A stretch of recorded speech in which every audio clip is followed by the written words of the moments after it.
사도행전에 있는 말씀을 전하려고 합니다. 사도행전 6장 1절부터 7절까지를 보겠습니다. 사도행전 6장 1절부터 7절까지의 말씀.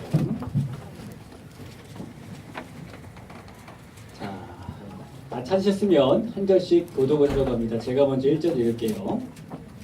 그때의 제자가 더 많아졌는데 헬라파 유대인들이 자기들의 과부들이 내일의 구제에 빠짐으로 히브리파 사람을 원망하니 열두 사도가 모든 제자를 불러 이르되 우리가 하나님의 말씀을 제쳐놓고 접대를 쌓는 것이 마땅하지 아니하니 형제들아 너희 가운데서 성령과 지혜가 충만하여 칭찬받는 사람 7을 택하라. 우리가 이 일을 그들에게 맡기고 우리는 오로지 기도하려니와 말씀 사이에 드리리라.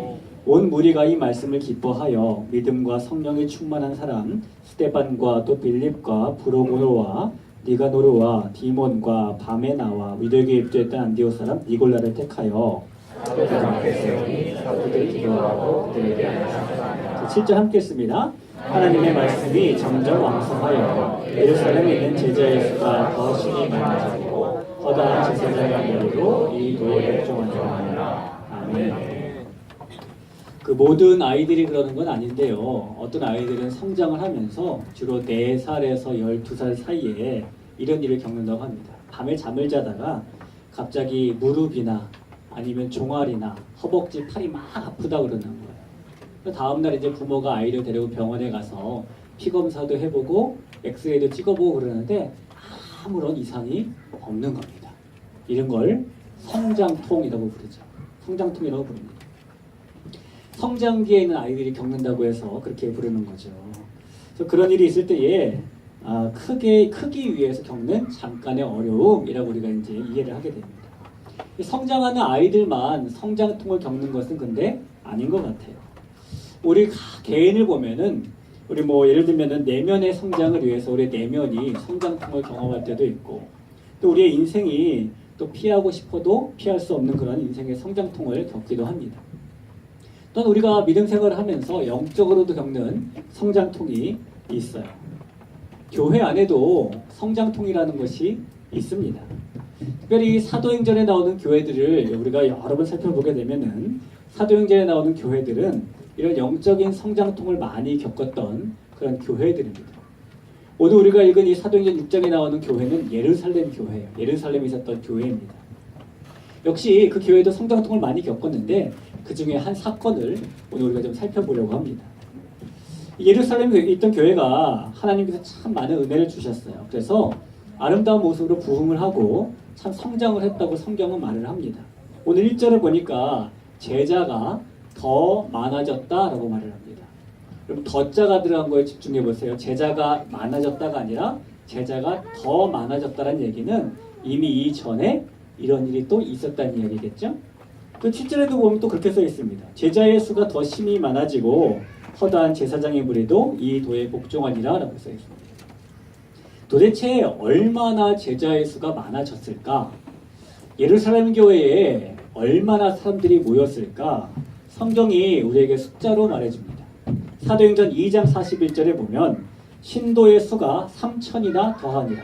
오순절 성령 사건 이후에 베드로가 설교를 한번 했더니 신도의 수가 3천이나 더했다라고 말을 합니다. 사도행전 2장 47절에 보면은 이 예루살렘 교회 성도들이 살아가는 삶의 모습을 보고 주께서 구원받는 사람을 날마다 더하게 하셨다라고 말하죠. 사도행전 4장 3절입니다. 말씀을 들은 사람 중에 믿는 자가 많으니 남자의 수가 약 5천이나 되었다라고 말해요. 또 사도행전 5장 14절에 보면 믿고 주께로 나오는 자가 더 많으니 남녀의 큰 무리더라 라고 말을 합니다. 여기까지만 살펴보면 예루살렘 교회에 지금 몇 명이나 모여 있을까요? 우리가 사람들이 더 많아졌더라, 많이 모였더라라는 것은 숫자로 셈하기 힘드니까 숫자로 나온 것만 한번 계산해 보면은 베드로가 설교했더니 몇 명의 신도가 늘었죠? 3,000명이 늘었더라. 그리고 또 이제 아까 읽었더니 4장에 보니까 믿는 사람들이 말인 남자의 수가 약 5천이 되었다라고 말을 합니다. 자, 그럼 남자의 수 5천에다가 아까 3천을 더하면 몇이에요? 8,000명. 자, 믿는 사람이 남자의 수가 5,000명이었으면 여자들은 안 믿었을까요? 여자들도 믿었겠죠? 몇 명이나 믿었을까요? 우리가 넉넉 잡고 양보해서 남자 여자의 수를 1대1로 해볼까요? 뭐 오늘날이나 과거나 교회 안에는 여자 성도들이 많아요. 그렇죠? 많습니다. 제가 참 이 수요기도의 밤 시간에 참 좋다고 생각되는 것 중에 하나가 남자 성도님들이 많은 거예요. 남자 성도님들이 조금 지나면 여러분들 분발하세요. 추월하겠어요. 일반적으로 교회에 이제 여자분들이 많죠. 그래서 우리가 넉넉 잡고 1대2로 성비를 잡으면 남자가 5천이면 여자는 몇 명이었을까요? 10,000명이었겠죠. 이 수만 더해도 예루살렘 교회는 약 13,000명 혹은 18,000명, 그것도 어른만. 자, 그럼 이 부모들이 올 때 애들 데려왔으면 몇 명일까요? 모르죠? 그러니까 이 교회는 동산교회보다 큰 교회입니까? 작은 교회입니까? 큰 교회예요. 큰 교회입니다. 동산교회보다 숫자로 치면은 더 많은 교회가 예루살렘 교회입니다. 이 교회의 부흥과 성장 과정에 여러 가지의 성장통이라는 게 있었다라는 겁니다. 예루살렘 교회만큼 성장통을 많이 겪은 교회도 드물 거예요. 오늘 그 한 사건이 이 이야기입니다. 1절에 보니까 이 부흥하는 예루살렘 교회 내에 헬라파 유대인들이 히브리파 유대인들에게 문제를 제기하게 됐습니다. 여기서 우리가 이제 헬라파 유대인이 누구고 히브리파 유대인이 누군지를 좀 살펴볼 필요가 있어요. 헬라파 유대인이라는 사람들은 유대인인데, 원래 유대인인데 말을 당시의 세계 공용어였던 헬라어를 사용하는 사람들이었습니다. 히브리파 유대인은 역시 유대인인데 당시 유대 땅에서 유대인들이 사용하던 말이 아람어라는 거거든요. 그 아람어로 말을 하던 사람들이었습니다. 여러분 옛날에 혹시 패션 오브 크라이스트라는 영화 보신 적 있어요? 거기 보면 그 외국 사람들이 막 연기하는데 밑에 자막이 영어로 이렇게 나옵니다. 그렇죠? 그 사람들이 이 연기한 그 언어가 그게 아람어입니다. 그래서 이렇게 아람어를 쓰는 사람을 히브리파 유대인이라고 부르고 헬라어를 쓰는 사람을 헬라파 유대인이라고 불렀어요. 이 헬라어를 사용하는 유대인들은 대부분이 해외 동포 출신입니다. 당시 유대인들이 이 유대 땅에만 산 것이 아니라 외국에 많이 나가 살았었는데 로마가 큰 제국이었으니까요. 그렇게 살다가 그들이 거기서 자라나고 성장하고 마치 모국어처럼 헬라어를 쓰니까 너무너무 편했겠죠. 그래서 그들이 이 예루살렘에 와서는 아람어를 사용하는 게 참 어려웠습니다. 거꾸로 히브리파 유대인들은 아람어를 사용했는데 그들이 헬라어를 사용하는 건 좀 어려웠어요. 특별히 헬라파 유대인들 해외 동포들은 평생을 외국에서 살다가 내 노년은 내가 저 성지가 있는 예루살렘, 그 내 고향에 가서 죽어야 되겠다라고 돌아온 요즘 말로 바꾸면 역이민이라는 사람들이었어요. 그런 사람들과 섞여 있다 보니까 예루살렘 교회 가운데에 소통에 단절되는 문제도 있었을 거고 여러 가지 어려움도 있었을 겁니다. 마치 예루살렘 교회를 이런 모습으로 이해하면 쉬울 것 같아요. 우리도 주일이 되면은 여러분이 드리시는 예배가 있고 또 본당 저 10층에 가면은 외국인이 드리는 예배가 있고 저 원곡동의 WM 센터에 가면 또 다른 외국인이 드리는 예배가 있죠.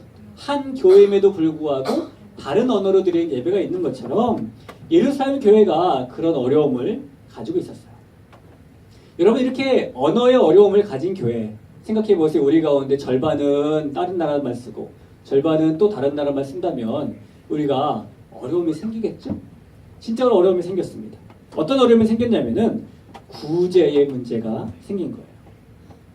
1절 마지막 부분에 보면은 매일의 구제에 헬라어를 사용하는 과부들이 눈하게 된 겁니다. 그래서 그만 이것이 불평으로 시작되게 됐죠. 매일의 구제라는 게 당시에 있었는데 매일의 구제라는 것은요. 하루도 이게 끼니를 감당하기 어려운 너무너무 어려운 사람들에게 이 교회가 매일 음식이나 돈을 나누어 주는 것을 말합니다. 매일매일. 그것을 매일의 구제라고 말합니다.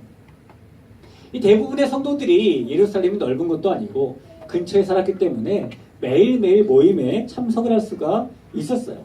이런 모임이 있을 때마다 교회는 이 특별히 생활이 어려운 과부들에게 식사도 제공했고 다음 끼니를 위한 음식도 미리 가져가라고 제공을 했습니다. 이런 교회 관습들이 교회만 있었던 것이 아니라 이들이 교회를 만들기 이전에 예루살렘에 있었던 유대 교회에서부터 발생된 거예요.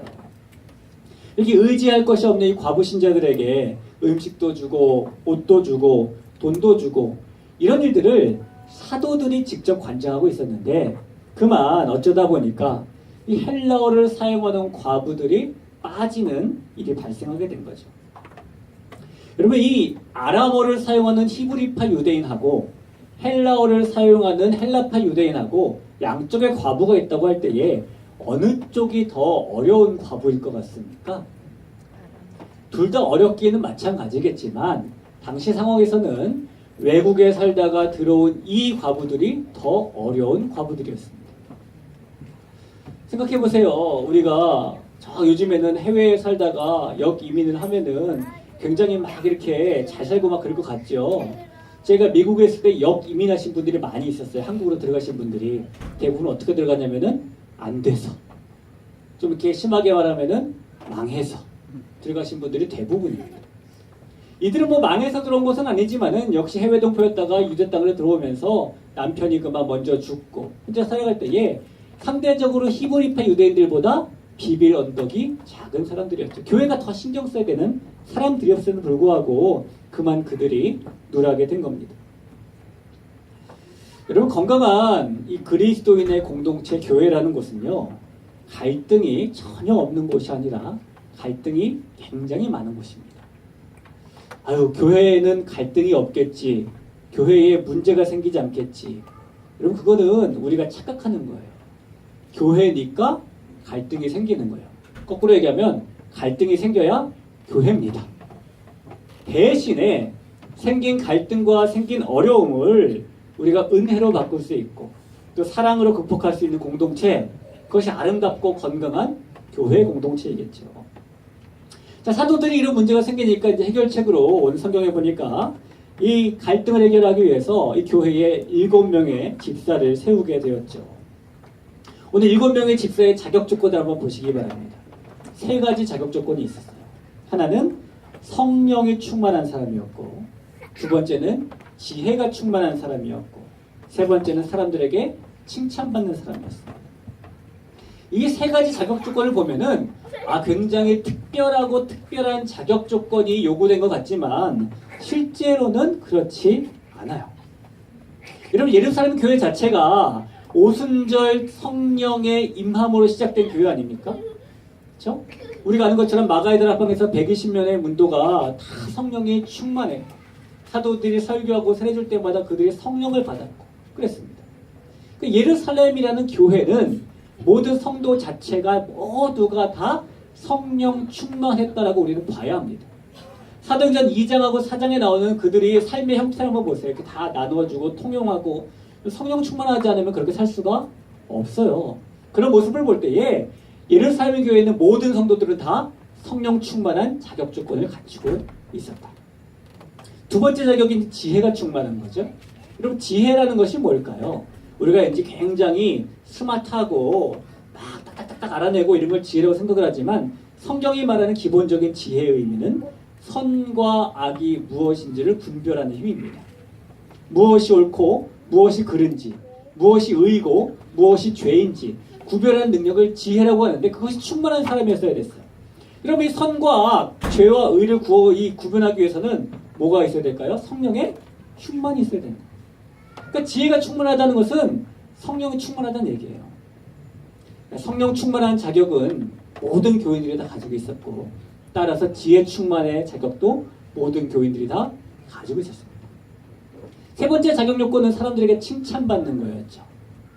근데 예루살렘 교회 자체가 일반 사람들에게, 불신자들에게 칭찬받는 교회 아니었습니까? 그들이 그렇게 살아가는 삶의 모습을 보고 사람들이 칭찬했잖아요. 그런 걸 볼 때 역시 사람들에게 칭찬받는 것도 특별한 사람들에게만 해당되는 조건이 아니었고 교회의 모든 성도들에게 공통적으로 해당되는 해당 사항이었다는 것입니다. 이 사도들이 말한 성령이 충만하고 지혜가 충만하고 그리고 사람들에게 칭찬받는 이 자격 조건은 특정한 사람들에게만 있었던 자격 조건이 아니라 예루살렘 교회 모든 성도들에게 공통적으로 있었던 그런 일반적인 자격이었어요. 제가 여러분에게 말씀드리는 것은 예루살렘 교회에서 좀 더 특별하고 특별한 사람들이 7명의 집사로 세워진 게 아니라라는 것입니다. 모든 성도들이 공통적으로 가지고 있었던 그런 자격 조건 중에서 일반적인 그 7명이 생기게 된 거죠. 그럼 왜 굳이 교회는 7명만 뽑았을까? 그렇잖아요. 여기 보면 이 사도들이 안수했다 그러잖아요. 여기 말하는 집사는 요즘 직분으로 바꾸면 안수 집사님을 말합니다. 왜 7명만 뽑았을까? 성인만 13,000명 혹은 18,000명이 되는 큰 교회에서 이유는 아주 간단합니다. 지금 여러분 갈등이 뭐 때문에 생겼죠? 매일의 구제 때문에 생겼습니다. 누가 누락되고 누가 누락되지 않았고 이것 때문에 생겼다는 겁니다. 이 문제를 해결하기 위해서 교회에서 7명이 필요했던 거예요. 그렇죠? 그러니까 그 문제 해결하라고 7명을 지금 세우고 있는 겁니다. 7명이 세워졌다는 얘기는 거꾸로 얘기하면은 똑같은 자격 조건을 가지고 있었음에도 불구하고 다른 사람들은 선택되지 않았다는 거예요. 세워지지 못했다는 겁니다. 교인이 13,000명이었다면 7명이 세워졌다는 얘기는 나머지 12,993명은 세워지지 못했다는 얘기죠. 18,000명이었다면 7명이 세워졌다는 얘기는 나머지 17,993명이 세워지지 못했다 그런 이야기입니다. 누군가는 세워지고 누군가 세워지지 못하고 그럼 세워지지 못한 사람들에게는 마음속 속상함이 있었겠죠. 나도 성령 충만한데, 나도 지혜 충만한데, 나도 스데반만큼 하는데, 그렇죠? 보통 이 정도가 되면은 이 예루살렘 교회에 임직 때문에 분란도 생겼을 것 같고, 또 사도들을 찾아와가지고 혹은 7집사를 찾아와가지고 따지는 사람이 있었을 법도 하고, 아니면 내가 저 7명보다 못한 게 뭐냐고 교회를 박차고 나간 사람도 있었을 법 합니다. 그런데 실절에 보면 이 임직의 아름다운 결과가 나옵니다. 7절 말씀 다 같이 한번 읽어볼까요? 7절 자 시작. 하나님의 말씀이 점점 왕성하여 예루살렘에 있는 지자의 수가 더 심히 많아지고 허다한 제사장의 무리도 이 도에 복종하니라. 여러분 분명히 누군가는 실망했고 분명히 누군가는 마음이 상했음에도 불구하고 이 교회의 하나님의 말씀이 점점점 왕성해졌고 제자들의 수가 더 많아졌고 많은 제사장의 무리가 이 도에 복종했다. 어떻게 이렇게 될 수가 있었을까요? 아주 분명한 이유가 있을 겁니다. 이것은 세워진 7명뿐 아니라 세워지지 않은 12,000, 18,000에 되는 그 사람들이 동일하게 교회를 사랑하는 마음을 가지고 동일한 겸손의 마음을 가졌기 때문이라고 저는 믿습니다. 우리 교회도 오늘 이제 내년이 2018년도에 임직하실 임직자 후보를 선출하게 됩니다. 사도행전에 의하면 임직자라는 사람, 직분자라는 사람은 교회 내에 생기는 크고 작은 갈등들을 은혜롭게 해결하는 사람들이에요. 7명의 집사가 한 그거 아닙니까? 결국에 은혜 아래서 예루살렘 교회에 있었던 갈등의 어려움을 잘 해결을 했고 그 결과 교회가 더 아름답게 되지 않았습니까? 우리 교회의 모든 직분자, 우리 모두가 사실은 따지고 보면 하나님 앞에서 직분자 아닙니까? 목사나 장로나 권사나 안수집사나 서리집사나 성도나 다 직분자 아니겠습니까? 우리가 해야 될 일은 이 교회 안에 있는 특별히 공동체 안에 있는 크고 작은 성장통들을 이 갈등들을 성장통으로 여기고 이렇게 은혜롭게 바꿔나가는 일이라고 생각합니다. 오늘 우리가 이제 안수 집사님 후보, 권사님 후보, 장로님 후보를 선출하게 될 텐데 투표하게 될 텐데 여러분 누구는 이 사람은 이래 이래서 안 돼 라는 생각 대신에 그래도 이 정도면 돼 라는 너그러운 마음을 가져보셨으면 좋겠습니다. 왜냐하면 초대교회의 7명의 집사도 특별한 자격이 있어서 된 것이 아니기 때문이에요. 그리스도인이라면은 누구나 다 자격이 있었기 때문입니다. 오늘 우리 가운데 세워지는 분들도 있을 것이고 세워지지 못하는 분들도 있을 겁니다. 동일하게 예루살렘 교회처럼 교회를 사랑하는 마음을 가지고 동일한 겸손의 마음을 가져주시기를 부탁을 합니다. 투표용지를 나눠드리면 투표용지가 3장이 한 묶음으로 되어 있을 거예요. 이런 모양으로 되어 있습니다. 한 묶음 가운데 3장이 이렇게 있답니다. 첫 장은 장로님 후보자, 두 번째 장은 안수집사님 후보자, 세 번째 장은 권사님 후보자 하고 끝나는 것이 아니라 뒷장에 또 있어요. 앞장, 뒷장, 앞장, 뒷장 잘 보셨으면 좋겠고 이 세 기도하시면서 이 투표용지를 받고 있다 투표하시면서 명단에 있는 이분들 때문에 교회가 더 아름답게 되고 26교 공동체가 하나님의 말씀이 성장하고 흥황하며 왕성되는 그런 모습을 되려는 마음을 가지고 하셨으면 좋겠습니다. 우리 시간에 같이 한번 기도하고 같이 이제 투표를 하려고